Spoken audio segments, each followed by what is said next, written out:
ilmu yang harus pertama kali difahami, ilmu yang harus pertama kali diamalkan, dan ilmu yang harus pertama kali didakwahkan.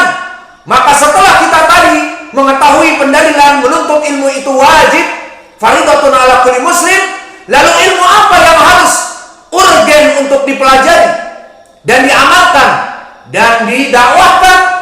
Tauhid first, ilmu tauhid, the monetation, hanya menyembah Allah saja tanpa menyembah kepada makhluk yang lain, itu adalah ilmu top of the top, ilmu core of the core, ilmu yang paling asas, ilmu yang paling urgen di atas urgen.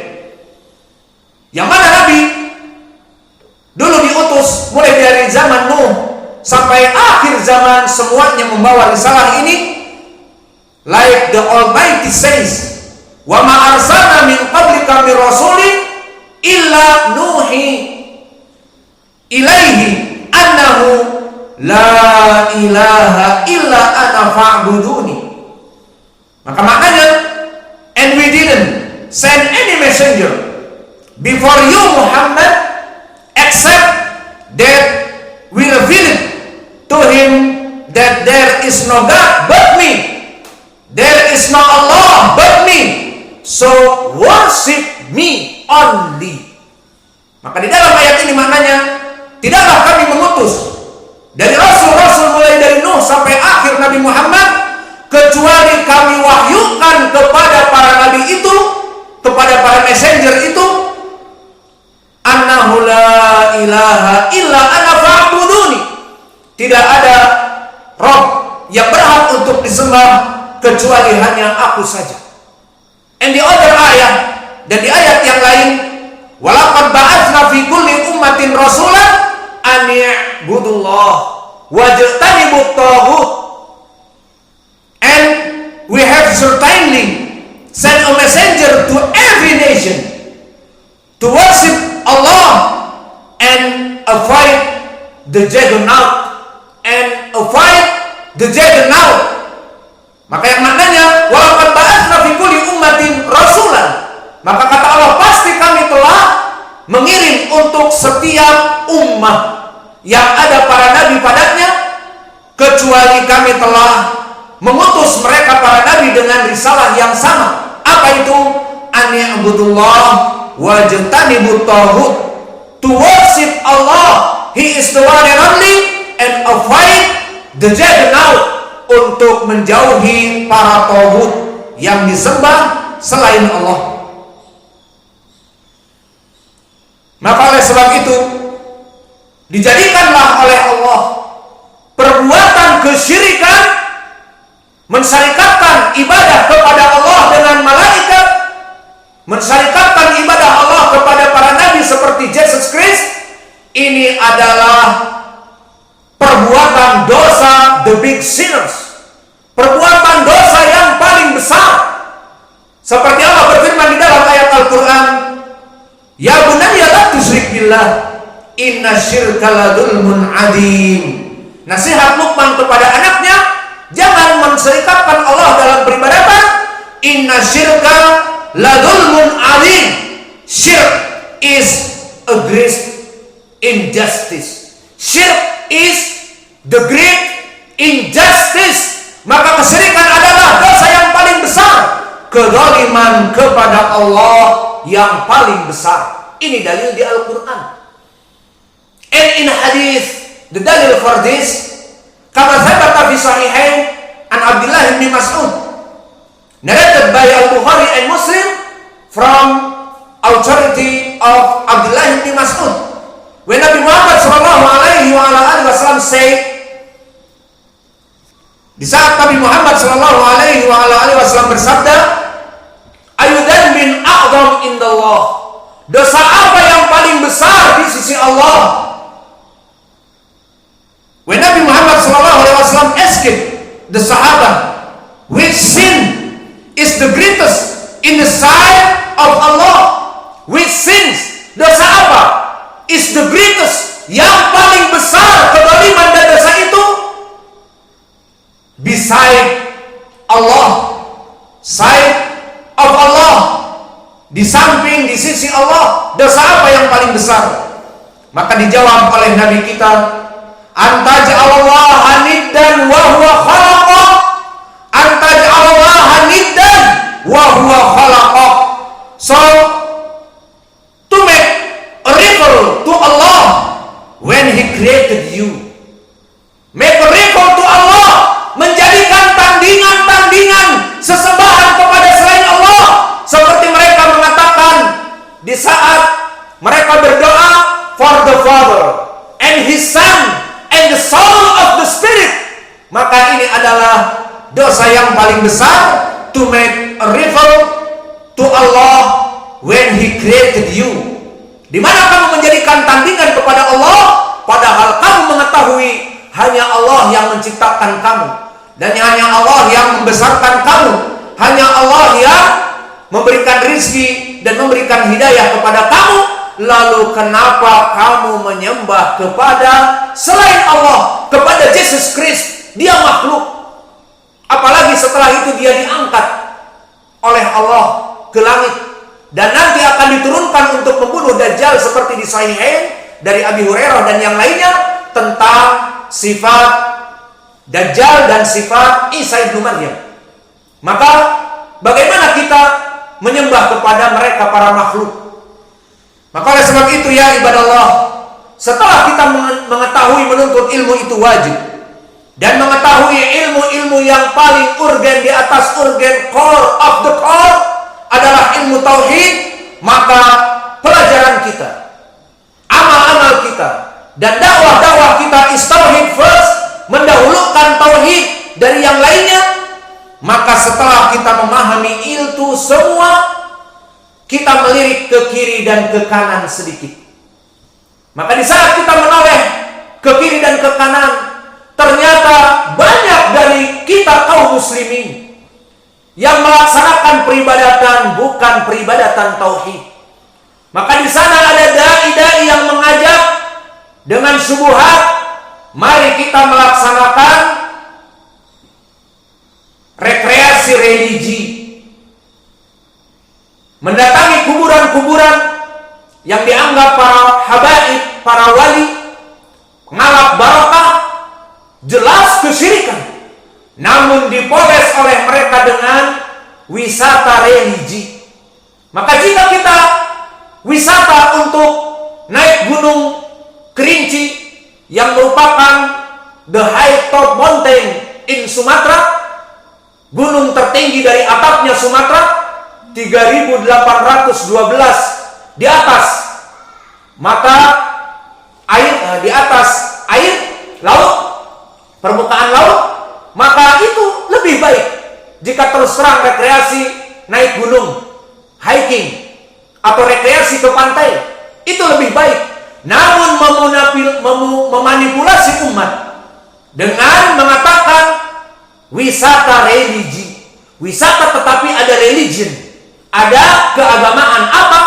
Ngalap barokah di haul dari kematian wali fulan, maka ini dari contoh kesyirikan.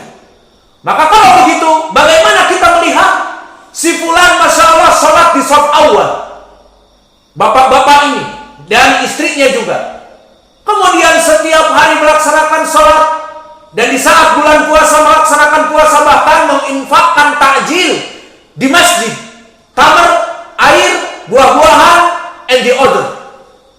Namun kita dapati dari dai-dai imam masjid tersebut mengajaknya untuk wisata religi, akhirnya melaksanakan haul di wali fulan, di kuburan Habib fulan.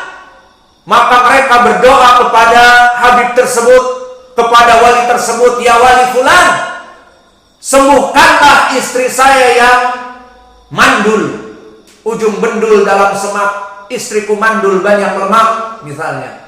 Maka dari mana orang yang miskin ini meminta doa kesembuhan kepada wali yang sudah meninggal?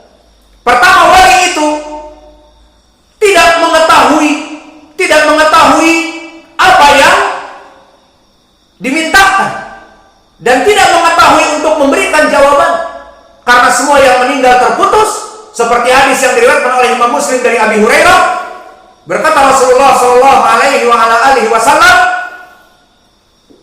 "Idza mata ibnu Adam, in qata'a amaluhu illa bi ihda salas."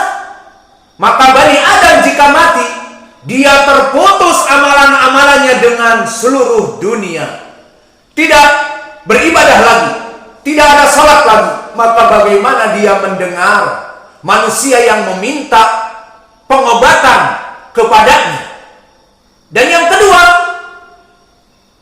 permintaan tersebut adalah kesyirikan. Karena Allah telah memerintahkan di dalam ayat Al-Quran, di mana ud'uni astajib lakum. Allah mengatakan, berdoalah hanya kepadaku saja dan aku akan menjawab doa tersebut. Innal ladzina yastakbiruna an ibadati sayadkhuluna jahannama dakhirin. Adapun orang-orang yang berdoa kepada selainku dan tidak mau berdoa kepadaku, sayadkhuluna jahannama dakhirin, akan dimasukkan kepada api neraka yang menghinakan. Maka tidak boleh kita berdoa kepada mayit yang tidak mendengar, kepada para habaib yang sudah mati. Tidak boleh berdoa hanya kepada Allah. Maka di dalam hadis yang diriwayatkan oleh Ashabus Sunan dari Nu'man ibni Bashir, ad-du'a huwal ibadah. Doa itu adalah ibadah. Maka kalau doa itu adalah worship, the prayer is worship, doa adalah ibadah. Kalau dia ibadah, maka tidak boleh dipalingkan kepada para wali, kepada para nabi, kepada para habaib yang sudah meninggal, tapi hanya diberikan doa kepada Allah. Dan jawaban yang ketiga, ini tidak begitu penting, namun hanya sekedar intermezzo. Kamu minta doa kepada wali yang sudah meninggal agar menyembuhkan istri kamu yang mandul, sudah 40 tahun menikah tidak punya anak. Maka dari mana si Habib ini belajar? Dulu dia hanya lulusan Al-Azhar misalnya, LC, dan berdakwah. Dia hanya seorang dai. Kemudian kamu meminta dia mengobati istri kamu. Apakah dia di dalam kubur belajar spesialis of genetical? Dia mempelajari ilmu khusus S3 dari dokter spesialis kandungan, sampai kamu meminta kepada mereka menyembuhkan istri kamu yang bunting? Maka never ever, tidak bisa. Maka oleh sebab itu ya ibadah Allah, jika kita menoleh ke kiri dan ke kanan, di sana masih banyak orang-orang yang bodoh atas tauhid, atas ilmu syar'i, meskipun mereka sholat 5 waktu dan di saf yang pertama dan menginfakkan hartanya untuk dakwah, tetapi banyak dari mereka yang melaksanakan kesyirikan dan amal-amal mereka terhapus. Lain asyraku lahabita anhum ma kanu ya'malun. Jika mereka melaksanakan kesyirikan, hapus, nothing. Amal mereka like nothing. Tidak ada apa-apanya salat mereka, ibadah mereka yang lain. Why? Because asyirk. Karena kesyirikan ini. Maka pertanyaan yang besar, lalu kenapa masih banyak kaum muslimin yang melaksanakan kesyirikan, padahal Nabi kita Shallallahu Alaihi Wasallam dan para ulama dan para asatidah dan orang-orang yang berdakwah banyak kepada tauhid, namun kenapa masih ada gerangan orang-orang yang melaksanakan wisata religi, meminta barokah, ngalap barokah, berdoa, meminta rizki, meminta kesembuhan kepada wali-wali yang sudah mati? Kenapa? Why like this? Al-jawab, because al-jahl, because al-ignorance. Maka al-jahl anid-din yudkhilu an-nar bijahlihi. So the ignorant of religion enter the fire with his ignorance. Maka karena kebodohan ini menyebabkan mereka melaksanakan kesyirikan, karena kebodohan ini kelak mereka akan bermuara in the hellfire, di api neraka. Maka telah disebutkan di dalam Al-Quran, Allah said, "Walaqad dzara'na li jahannama katsiran minal jinni wal ins." And we have certainly created for hellfire many of jinn and mankind. Walaqad dzara'na li jahannama katsiran minal jinni wal ins, dan telah kami lemparkan kepada api neraka dari jenis manusia dan jin. Sifat mereka bagaimana? Sifat mereka bagaimana? Lahum qulubun la yafqahuna biha. They have heart with which they don't understand. Maka mereka mempunyai hati, tetapi hati mereka tidak dijadikan untuk alat menuntut ilmu, sehingga mempunyai hati tetapi bodoh, tidak mengetahui tauhid dari kesyirikan, tidak mengetahui